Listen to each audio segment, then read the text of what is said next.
Hello everyone, આજે હું મરચાંની રેસીપી લઈને આવી છું, તો વિડીયોને અંત સુધી જોતા રહેજો। આ મરચાંનું શાક ખાવામાં બહુ જ ટેસ્ટી છે। તો ચલો હવે આપણે મરચાંને ધોઈ અને સાફ કરી લીધા છે। હવે આપણે એને કટ લગાવી લઈશું। તો આવી રીતે મેં ઊભા ચેકો મારી અને કટ કરી લઈશ। તમે એને ગોળાકારમાં પણ કટ કરી શકો છો। તો આવી રીતે કટ કરીશું। તો કટ થઈ ગયા છે। આવી રીતે આપણે બધા જ મરચાંને કટ લગાવી લઈશું। તો રેડી છે। હવે આપણે વઘાર કરીશું। તો પેન લઈ લીધી છે, એમાં તેલ નાખીશું। તેલ ગરમ થાય એટલે આપણે જીરું નાખીશું।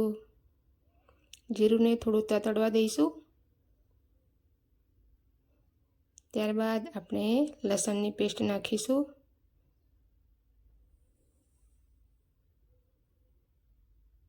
હવે આપણે કટ કરેલી ડુંગળી છે એ એડ કરીશું। મેં સ્લાઇસમાં જ કટ કરી છે।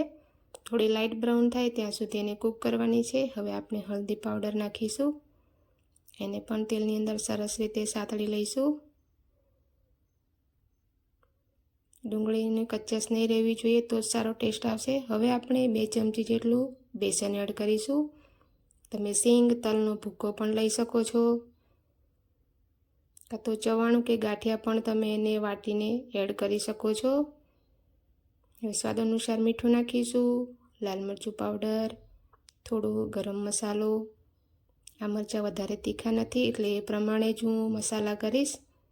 હવે ધાણા જીરું પાવડર એ થોડું વધારે લેવું તો ટેસ્ટ સારો આવશે।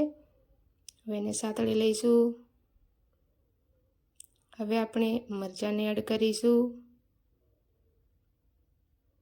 તો સરસ રીતે આપણે મિક્સ કરી લઈશું। બધા મસાલા સરસ રીતે મરચાંની અંદર ભળી જાય।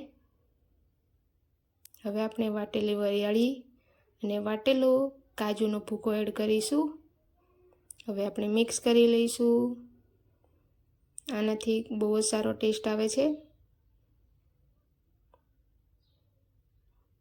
હવે આપણે ઢાંકીને કૂક થવા દીધું હતું, તો આપણામાં શાક રેડી થઈ ગયું છે।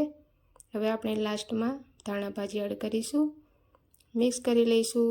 હવે આપણે એને સર્વ કરીશું। જો તમને મારી રેસીપી ગમતી હોય તો લાઇક, શેર અને સબસ્ક્રાઈબ કરવાનું ભૂલતા નહીં।